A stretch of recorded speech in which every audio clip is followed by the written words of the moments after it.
मथुरा से भरतपुर बाईपास आने के बाद मैं खेमरा मोड़ के लिए ऑटो लेने के लिए खड़ा हूँ। यह इलाका राजस्थान में आता है। एक ऑटो वाले से जब कहता हूँ खेमरा मोड़ चलना है तो उसके मुंह से निकल पड़ता है ये तो बहुत दूर है, तकरीबन 17 किलोमीटर है, मैं नहीं जाऊँगा।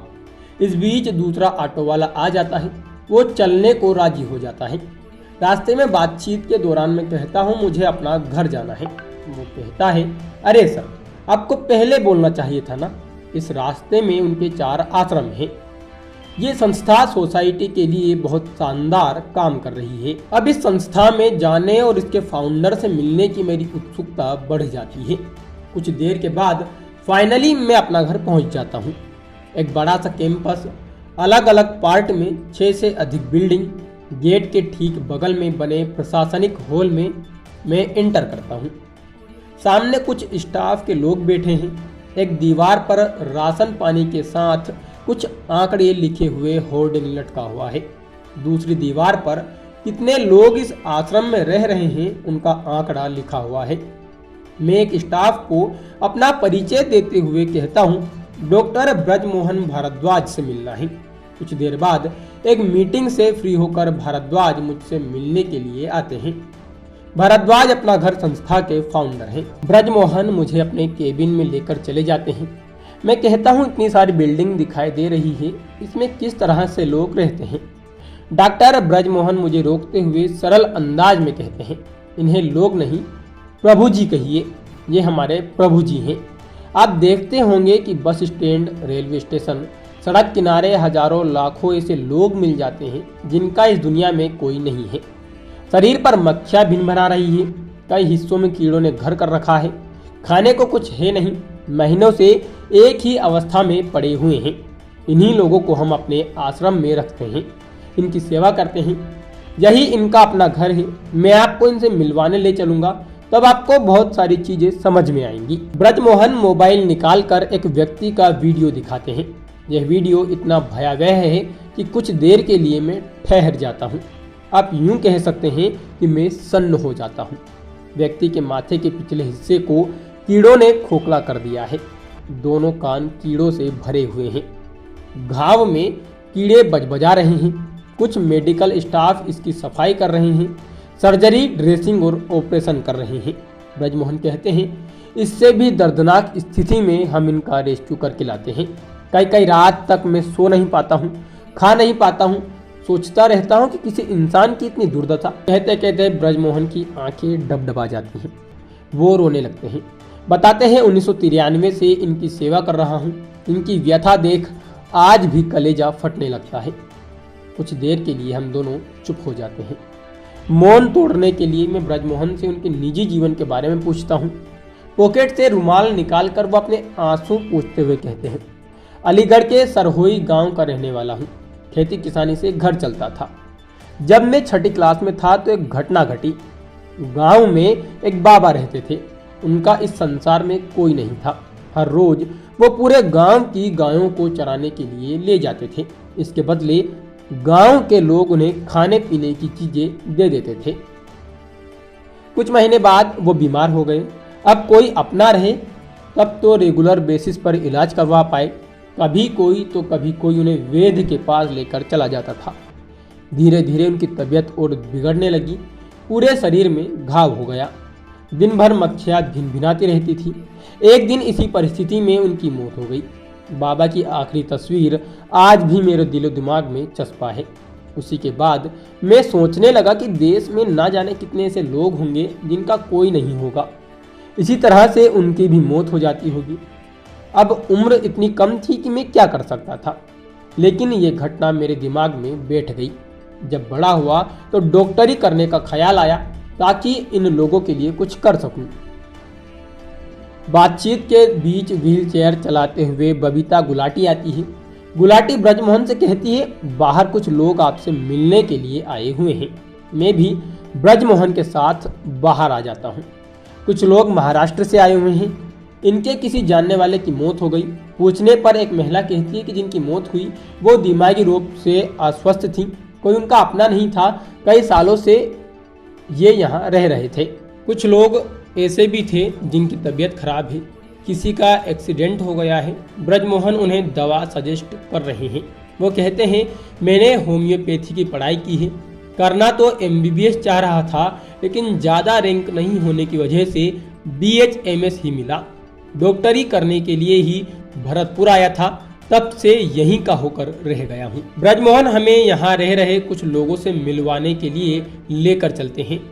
साथ में वो इस संस्था के शुरुआती दिनों के बारे में बता रहे हैं। कहते हैं अभी तकरीबन 5000 प्रभु जी यहाँ रह रहे हैं। 4 संस्था भरतपुर में हैं। अभी देश में कुल 57 अपना घर है। इसकी शुरुआत मैंने एक कमरे और एक प्रभु जी से की थी। मुझे याद है कॉलेज पास आउट होने के बाद ही मैंने संस्था को लेकर विचार करना शुरू कर दिया था। जब मेरे दोस्तों को पता चला कि मैं इस तरह के लोगों के लिए काम करना चाह रहा हूँ, तो लोग कहते हैं मुंगेरी लाल के हसीन सपने, कहाँ से पैसे लाओगे? देश भर में लाखों लोग हैं जिनका कोई नहीं है। सड़क किनारे ये लोग अपना दिन गुजारते हैं। कैसे इतने लोगों की जिंदगी में बदलाव ला पाओगे? मैंने और मेरी पत्नी माधुरी, हम दोनों ने मिलकर कुछ महीने बाद ही 23 प्रभु जी की सेवा करनी शुरू कर दी।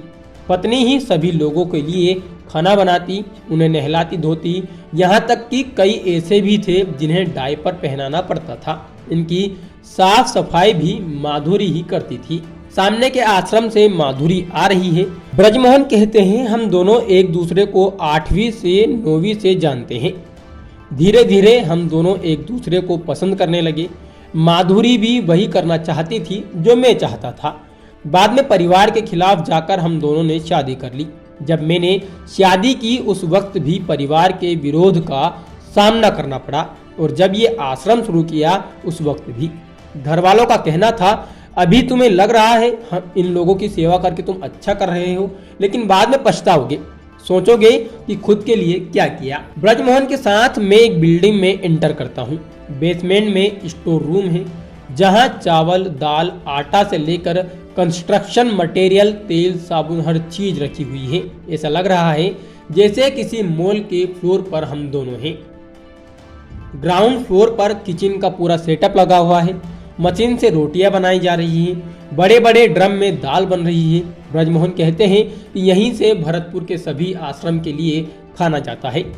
दर्जनों स्टाफ खाना बनाने और पैक करने में बिजी है। यहीं पर हरियाणा के रहने वाले राहुल भारद्वाज, अलीगढ़ के रहने वाले किट्टू गोस्वामी और मध्य प्रदेश के बीना के रहने वाले वसंत यादव मिलते हैं। ये लोग स्टाफ नहीं, प्रभु जी हैं। जब मैं इनसे पूछता हूं कि यहाँ कैसे आए, तो ये लोग कहते हैं पुलिस पकड़ कर ले आई, तब से यहीं पर हूँ। घर जाने का मन होता है लेकिन जाने नहीं दिया जाता। जबरदस्ती हम लोगों को रोक कर रखा गया है। हम लोग पूरी तरह से स्वस्थ हैं। दर्जनों ऐसे लोग हैं जो हमारी तरह घर जाना चाहते हैं। बातचीत करने से भी लग रहा है कि ये लोग मानसिक शारीरिक रूप से ठीक हैं। इस तरह जब मैं ब्रजमोहन के साथ दूसरी बिल्डिंग में एंटर करता हूं तो कुछ महिलाएं शॉपिंग कर रही हैं, चूड़ी बिंदी खरीद रही हैं। यहाँ की भी कुछ महिलाएं एक सुर में बोल पड़ती हैं, मुझे घर जाना है। हम लोग पूरी तरह से ठीक हैं, फिर भी आश्रम से बाहर नहीं जाने दिया जाता। मैं इनसे नाम पता पूछता हूँ। बिहार के सहरसा जिले की रहने वाली लक्ष्मी है जो 7 साल से इस आश्रम में रह रही हैं। दिल्ली की रहने वाली रति ज्योति 5 साल से इस आश्रम में है, जबकि बिहार के अररिया जिले के कुरसा कांटा ब्लॉक के मरातीपुर के रहने वाली विमला पिछले 10 साल से इस आश्रम में है। ये महिलाएं बताती हैं कि रेलवे पुलिस या कहीं भटक जाने के बाद पुलिस उन्हें यहाँ तक लेकर आई, अब जाने नहीं दिया जा रहा है। आप लोग क्या करती हैं पूछने पर महिलाएं कहती है किचन में खाना बनाती हूँ। सभी एक एक कर फिर अपने अपने आश्रम में चली जाती हैं। इतने में मेरी नज़र एक बोर्ड पर पड़ती है जो अमूमन हर बिल्डिंग के गेट पर टंगा हुआ है। इस पर लिखा हुआ है कि ये लोग आपसे घर जाने की बात कहेंगे, ये भी कहेंगे कि इन्हें जाने नहीं दिया जाता। यह पढ़ने के बाद ब्रजमोहन की तरफ सवाल भरी नज़रों से देखता हूँ। वो कहते हैं आप जैसे लोगों के लिए ये सूचना है। मैं भी चाहता हूँ कि सभी अपने घर चले जाएं, लेकिन कोई इन्हें ले जाने वाला हो तब तो। कई ऐसे भी लोग हैं जिनके परिवार का पता चल चुका है, लेकिन इन्हें वो एक्सेप्ट करना नहीं चाहते। कुछ लोगों का पता वेरीफाई नहीं हो पा रहा है। हमारी 4 लोगों की टीम एड्रेस को वेरीफाई करने में लगी रहती है। हर महीने 150 से अधिक लोगों को हम उनके घर पहुंचा रहे हैं। अब हम एक दूसरी बिल्डिंग की तरफ आगे बढ़ते हैं। यहाँ दिमागी रूप से असंतुलित लोग रहते हैं। दीवार के सहारे लोहे का जालीदार नुमा फ्रेम बना हुआ है। ब्रजमोहन कहते हैं, इन्हें इस तरह से रखना हमारी मजबूरी है। जो लोग स्वस्थ हैं उन्हें उनके मुताबिक अलग अलग कामों के साथ एंगेज करके रखते हैं। कई ऐसे लोग भी इनमें हैं जो बेड से उठने में असमर्थ हैं। इन सबको भी हम सड़क, प्लेटफॉर्म, बस स्टॉप पर से लाए हैं। कुछ दूर चलने पर एक बिल्डिंग से बच्चों के खेलने के चिल्लाने रोने की आवाज़ आ रही है। भीतर घुसने पर 100 से अधिक बच्चे बिल्डिंग के बरामदे में खेलते दिखे। ब्रजमोहन सिंह को देखते ही सभी लिपट जाते हैं, बाबा बाबा कहकर बुलाने लगते हैं। सामने के कमरे में दर्जनों पालने रखे उन्हें, छोटे छोटे बच्चे इसमें खेल रहे हैं। ब्रजमोहन बताते हैं, हर महीने 2-4 प्रेग्नेंट महिलाएं यहाँ आती ही रहती हैं। कुछ को तो ये भी पता नहीं होता कि ये उनका बच्चा है या वो प्रेग्नेंट है। उन बच्चों को देखकर मैं ब्रजमोहन से पूछता हूँ, आपके कितने बच्चे हैं? वो मुस्कुराते हुए कहते हैं, अपना बच्चा क्या होता है, ये सब तो मेरे ही बच्चे हैं। मुझे लगता है कि यदि मैंने फैमिली प्लान किया होता तो शायद मेरा बच्चा इन प्रभु जी के साथ इतना लगाव नहीं होता। माधुरी का भी यही डिसीजन था कि हम अपना बच्चा पैदा नहीं करेंगे। शाम होने को है, प्रभु जी के खाने की तैयारी चल रही है। जिस तरह की व्यवस्था है उससे लग रहा है कि संस्था को चलाने के लिए करोड़ों रुपए खर्च हो रहे होंगे। ब्रजमोहन मेरे हाव भाव समझ जाते हैं। वो कहते हैं, इतना गणित मत लगाइए। जो शुरुआत में आपने होर्डिंग देखा होगा वो ठाकुर जी के नाम की चिट्ठी है। सारी पूर्ति खुद से हो जाती है। ठाकुर जी में आस्था है। हर रोज 10 लाख रुपए से अधिक का खर्च है। जितनी संस्था को जरूरत होती है हम रोजाना ठाकुर जी के नाम चिट्ठी लिखते हैं। ईश्वर जाने के बिना डोनेशन, सरकार या किसी संस्था से फंडिंग के बिना ही सारी चीज़ों की पूर्ति हो जाती है। लोग डोनेट करने के लिए स्वयं चल कर आते हैं।